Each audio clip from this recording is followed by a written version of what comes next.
All right, welcome back. Now let's continue discussions now on the Anambra governorship election. I'm now being joined on the program from Abuja by Omoru AIGBE, who is a political analyst and of course has been an election observer for quite some time now in the country. Thank you very much for your time, and sorry we're barging in on you like this. I can see you're in your car.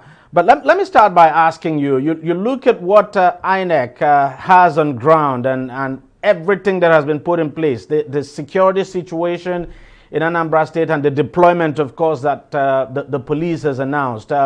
What kind of election do you foresee in that state November 6th?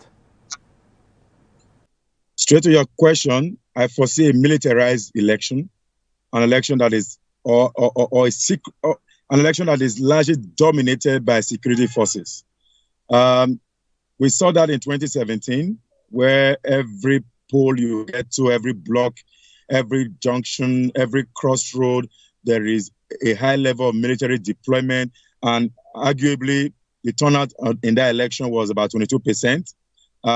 Now that with all of what we now know in Anambra, with the threat of sit at home, with all of the things that is happening before the election, but particularly pre-election, we may see that the turnout may be a bit very low, but however, the election will go ahead as planned. Almost all the security architecture is fully ready.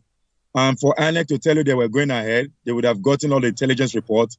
And I mean, it's just two activities left for INEC to complete the journey. INEC is fully ready. And I think that the people of Anambra, Edinburgh, should come out and exercise their franchise very importantly, particularly to shun certain of those threats. I mean, every election goes ahead with a lot of threat. People will argue, even though I also join that narrative, that what we have in 2017 and what we have in 2021 are two different dynamics. However, there tend to also be some level of correlation, and we need to put that correlation on the table. Talking about the turnout, and that's a huge concern. And this time, of course, unlike in 2017, the number of registered voters, of course, has gone up over 2 million plus. And in 2017, just as you said, just around 22%, the turnout very low. I remember also that the election before the 2017 election too, the turnout was actually low, even though there was no threat at the time. So you look at Anambra State, traditionally speaking, right from time, you could say turnout for elections in that state has consistently been low. I remember covering quite a number of governorship elections in that state in the past. Turnout had never been good, and now you have this security threat. How low do you think this can go? And would it in any way affect the legitimacy of the election? That's where the problem is. INEC will not bother about the number of turnout. INEC will bother about those who were accredited and declare election based on that number. The law does not restrict INEC to have a certain number of people to turn out to make an election acceptable or legitimate. In Anambra election, by the time the APC votes were removed, the number that eventually elected the governor as of today was less than about 150,000 people elected the governor of Bayelsa today. When the numbers turn out, you base your argument on the total number of accredited voters, not necessarily the 2 million plus who are registered on the ballot. So if I borrow the words from the IGP, the Inspector General of Police, he agreed that the turnout will be very low because of the way the military architecture will be. But he said that was regrettable. There's nothing they could do. You need to secure, even if it's 2 people that will come out, even if it's 5 persons that will come out, you have to secure their presence at the polling unit. Particularly electoral officials, those ad hoc staff of INEC staffers, of course, the media organization, of course, the observers, you have to secure them. And the threat is already there. As of today, we're going to see videos trending on social media, all of the harmed non-state actors who are trying to pass propaganda to make it look as if it will be XYZ in Anambra State. If you remember in 2017, there was even a march in Onitsha that if you come out to vote, you will die. The slogan was vote and die. And that election went on peacefully. In fact, I repeat, peacefully. I remember that I had to leave Oka. I went to other local government areas. And in fact, what we saw was the level of military engagement, which of course frightened the people more.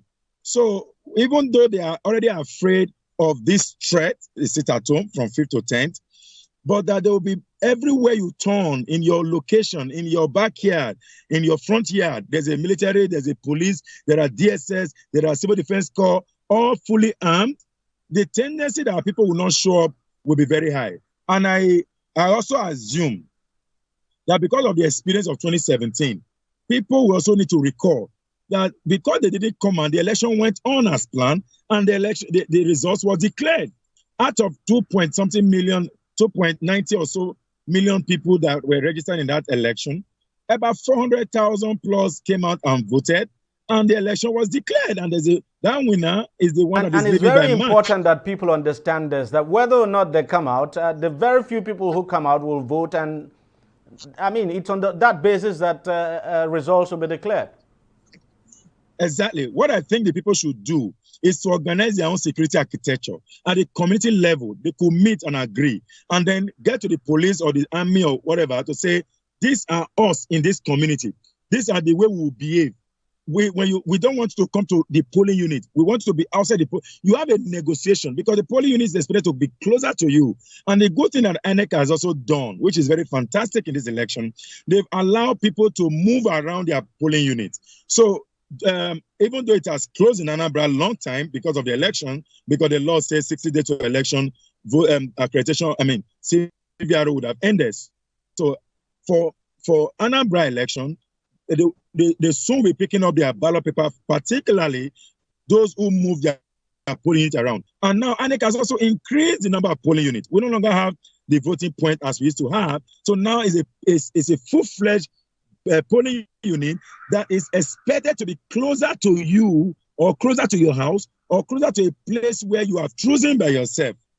If that place is closer to you, you are not expected to walk long distance to get to your polling unit, particularly in communities. Communities should be, for me, the easiest of all. That does not mean they are not hotspots. All the border locations in Anambra State, there are 7 states that borders Anambra State. 7, all the way from Edo to Delta, to Kogi, to Rivers, to Imo, bordering Anambra State. All of those bordering locations can be a threat. They are hotspots because election will not be taking place in the other southeast states, and those southeast states may be observing the lockdown from 5th to 10th. Infiltrators coming from those borders may be high, but that's also where security information need to have taken place. I'm not speaking for the police, but I also know that since we know these hotspots and all of these red spot zones, the police do know better. They have intelligence. The DSS do know better. They have intelligence. The army do know better. They have intelligence. So what I'm saying in essence is this. People must truly organize their own security and say that for us in this community, we are turning out, we are going to vote this way. We are going to maintain order. We recognize the threat. We recognize the military deployment. We recognize the paramilitary deployment, the police, the civil defense corps. We recognize all of this deployment. However, this is our own strategy of voting, and get the police, get the army, communicate with them. There will be a series of stakeholders meeting. It's already started. INEC have had their own. The army also need to hold stakeholders meeting. The police have had some, but they need to hold more. They need to give numbers out to people, the DIGs, the AIGs, the CPs, and all of the supporting architecture, the high-level security personnel. Those numbers need to be out for communities to engage the security, to say, on this day, we are from Oka North. We are from XYZ location. This is the way we want to be. We need to know your plan for us so that we work together. We are talking about community policing here, so that as we do community policing, we can actually enhance the vote turnout. I believe, I have the conviction that Anambarians will realize from 2017 that because they didn't turn out, they are the governor. They may not like, because at the end of the day, he's a governor, but they have that honors. Because some persons complained in 2017 that because they didn't come out to vote, that is why the election went the way it went. We recognizing that 2017, don't allow 2021 to go the same way. is always with elections. In Edo, there was that huge threat. I'm sure you remember. We spoke about that in Edo, and I said the Edo election was going to go on peacefully.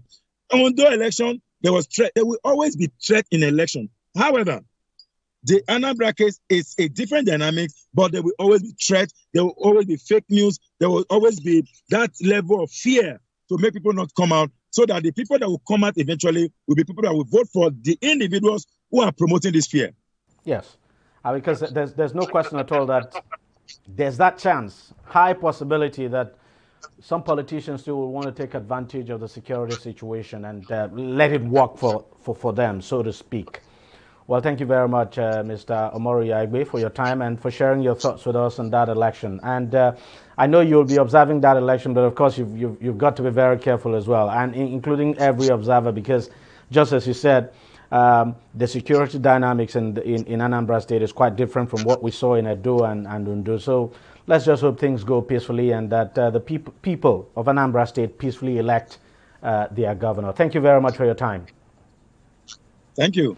Yeah, well, that's how much we can take on the program this week. We thank you very much for watching. I'll see you again next week. Bye-bye.